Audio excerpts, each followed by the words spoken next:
Hello mga kabibig! Welcome back sa ating bagong YouTube channel. Ito ang pinakamaingay yung YouTuber sa balat ng YouTube.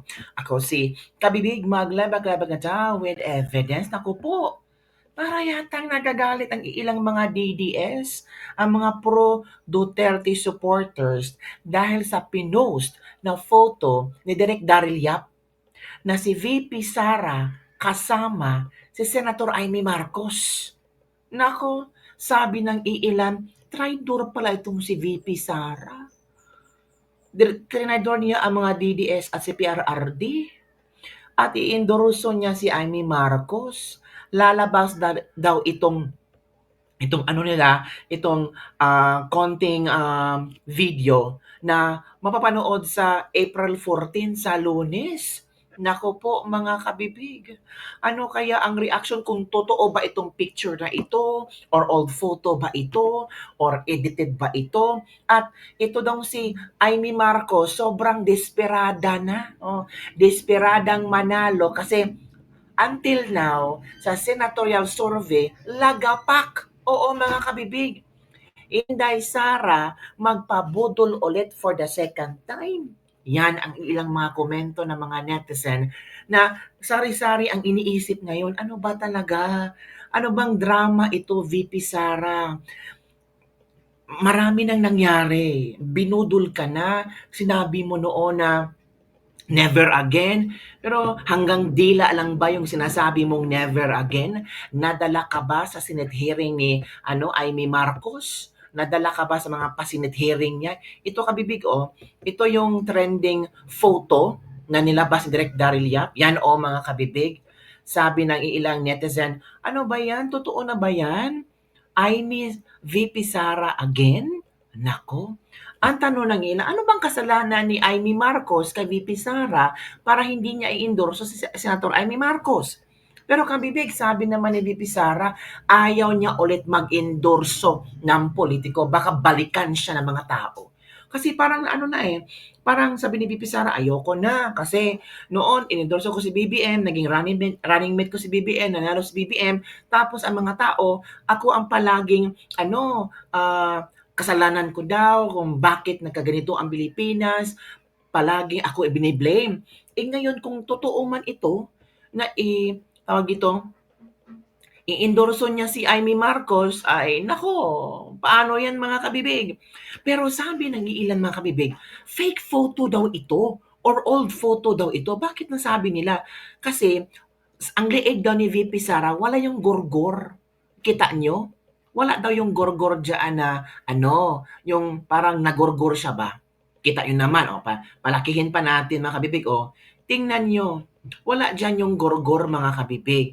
Sabi ng ilan, baka tinakpan ng makeup. Pero iyon ang trademark na ni BP Sara pag merong something doon sa liig. Si BP Sara yan, gorgor yan, di ba? Parang simbolo yan ni VP Sara na, I'm still alive kahit ginorgor nila ako. Di ba kabibig? Pero grabe talaga, ang daming na intriga sa photo na ito. Ano ba talaga? Senator Amy Marcos, ano ba talaga VP Sara? Kasi kung sabi nila na hindi naman natin pwedeng pag-awayan si Senator Amy Marcos at VP Sara kasi magkaibigan sila noon pa, sabi ni Senator Amy Marcos. Kung gusto ni VP Sara na i-endorso niya si Senator Amy Marcos, wala tayong magagawa. Baka ito din ang plano ni PRRD. Sa nakikita niyo ngayon kabibig, tanging si Senator Amy Marcos lang ang nagpa-Senate hearing tungkol sa pagdukot, pag-aresto ni Pangulong Rodrigo Roa Duterte papuntang ICC. At nalaman natin na maraming violations. Meron bang senator dyan? Si Bongo ba? Or kung sino ba ang nagpa-Senate hearing? Wala naman Nang dahil sa Senate hearing, nalaman natin. And take note, si VP Sara naka-attend nung unang first hearing. Na-shock niya ang maraming netizen.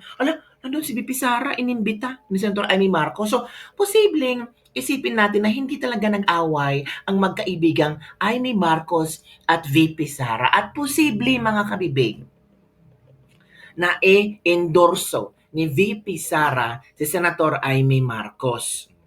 Sabi ng ilan, naku po, Ano ba ito? Mukhang old picture yan. Wala pang scratch yung liig ni VP Sara Inday dyan. Mukhang luma na yung picture yan kasi walang sugat yan sa liig. Oh, walang sugat daw sa liig si VP Sara, sabi ng ilang mga netizen. Nakakainis ka na, VP. 0 votes sa akin mga to. Oh. Luma na yan, no? Wala pang gurgor si VP. Fake news na naman ipinalaman. Ginagamit na naman si VP Sara ni Amy Marcos. Oh. Amy Marcos, huwag mong gamitin si VP Sara para manalo ka. Oh. I think it's old picture. Sara no scar in the leg from Nerema Doyle. Old picture, old photos. Ay, sa pangalawang sunod na eleksyon, boboto uli ng Marcos ang mga DDS. Let that sink in. Dito ako mag-comment, Crisette, ha, para makita ni Zara. Sara, inuna mo pa itaas ang kamay ni Amy kesa sa itaas ang kamay ng Duterte. Di mo ba alam na ang Duterte ang siguradong di i-impeach sa'yo? I-share mo muna ang manok mo bago si Amy. Jeez, saan man tactics na utak mo, Sara? Hala. Parang nagalit na ang mga netizen, mga kabibig. Nako, ano kaya ang... Kasi parang na-shock sila eh. O, ito ha, merong tawag dito, komento si Mr. Real Talker hinggil sa picture na ito. Kasi as in, ito ang pinag-uusapan ngayon. Yung ibang kakamping tawang-tawa, sabi na, yan na napalaan nyo. Binodol naman kayo. Ito na. So may mga kumakalat ngayon na litrato, mga lords, na parang endorsement, I think, ni VP Inday Sara kay Senator Amy. Tapos, andyan din si Daryl Yap. I don't think so. Sabi nila, parang lumang picture na daw ito. Pero what if lang, mga lords, no? What if lang na i-endorso ni VP Inday Sara si Senator Amy? In my take, mga lords, ever since naman hindi naman bumitaw si Senator Amy sa mga Duterte, di ba? Yung support ni Senator Amy sa mga Duterte, andyan pa rin. Ang disadvantage lang, Marcos pa rin si Correct. Senator Amy. Correct. Pero alam nyo, mga lords, kung siguro mapapauwi ni Senator Amy si Tatay Digong bago mag-eleksyon, mananalo si Senator Amy. Correct. Mananalo ka, Manang Amy. Tapos kung kakanta si Senator Amy at sasabihin niya yung mga katotohanan about, 'di ba, kay PBBM, lalo na kung nagdodroga ba talaga ang kanyang kapatid, war shock yan.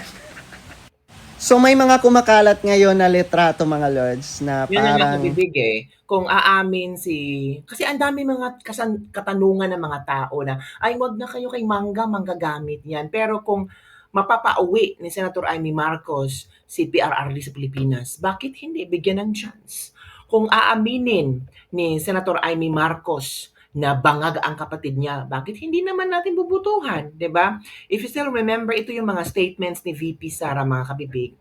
If you still remember this one, yan. Talagang VP Sara sa mga Marcos, ginamit nila ako para manalo sila. That was October 18, 2024. Ito namang isa, never again in teaming up with the Marcoses.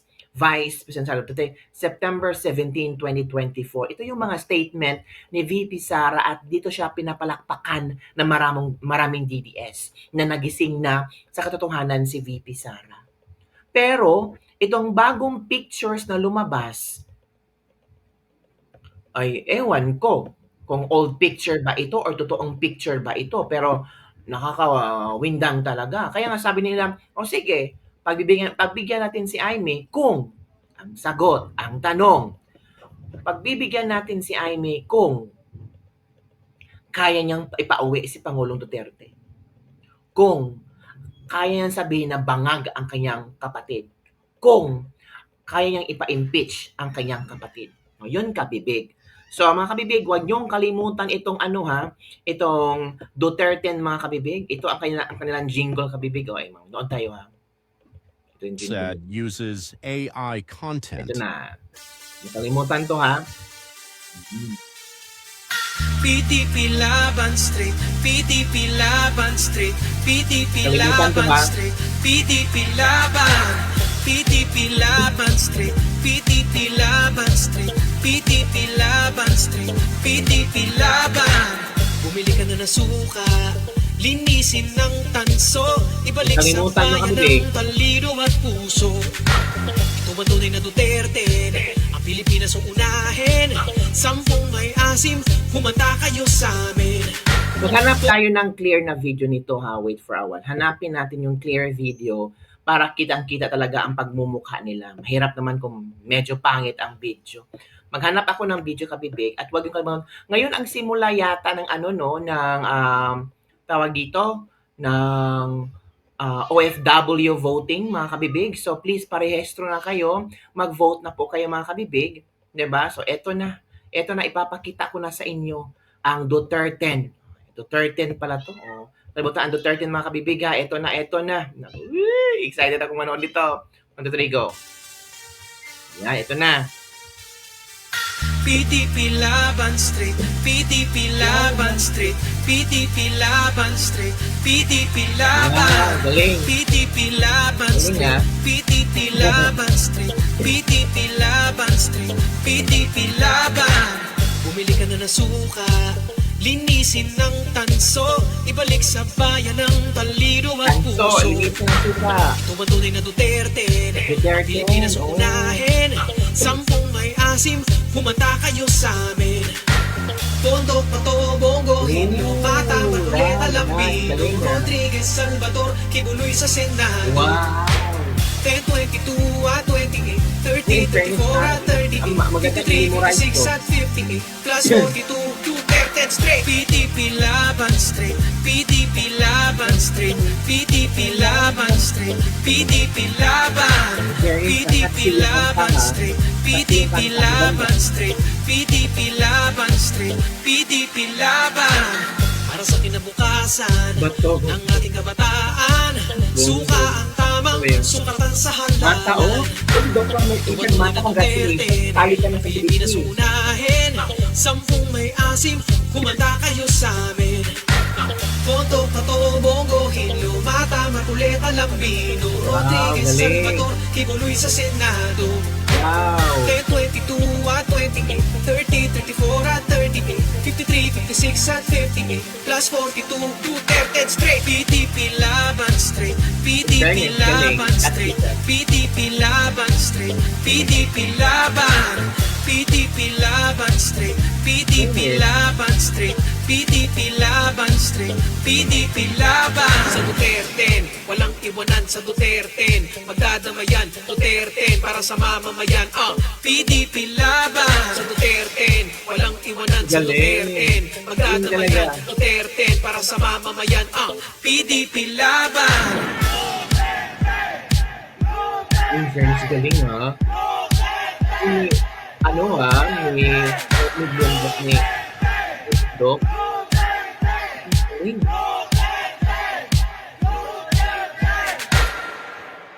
In This ad fairness, correct. Ang galing, mga kabibig. Wow, grabe. Congratulations. Congratulations, Duterte. Oh. Congratulations sa Duterte, ang 10 may asim, mga kabibig. So, sila ba ang top 10 nyo? Kulang pa ng 2, kabibig. Ako, pag-isipan ko muna yung the other 2 na candidates para makomplete ng 12. Isip-isipan ko pa. Oo, mga kabibig. Kasi, mahirap nang mabudol again. Mahirap na talagang mabudol again. Mahirap na nag-expect ka na hindi tatarado rin ang mga Duterte, pero after few months, nakita mo na baka sabihin mo naman, nabudol na naman ako ulit. Ayoko na mabudol, mga kabibig. Tama na yung minsan nabudol ka. Pero second chance, second time around, wag na. Kasi kung magpabudol ka ulit, ikaw ang tinatawag na tanga. So yun ang kabibig. Don't forget to like, subscribe, and share this video para sa mga latest news sa ating pag-uusapan. Bye everyone! See you next time.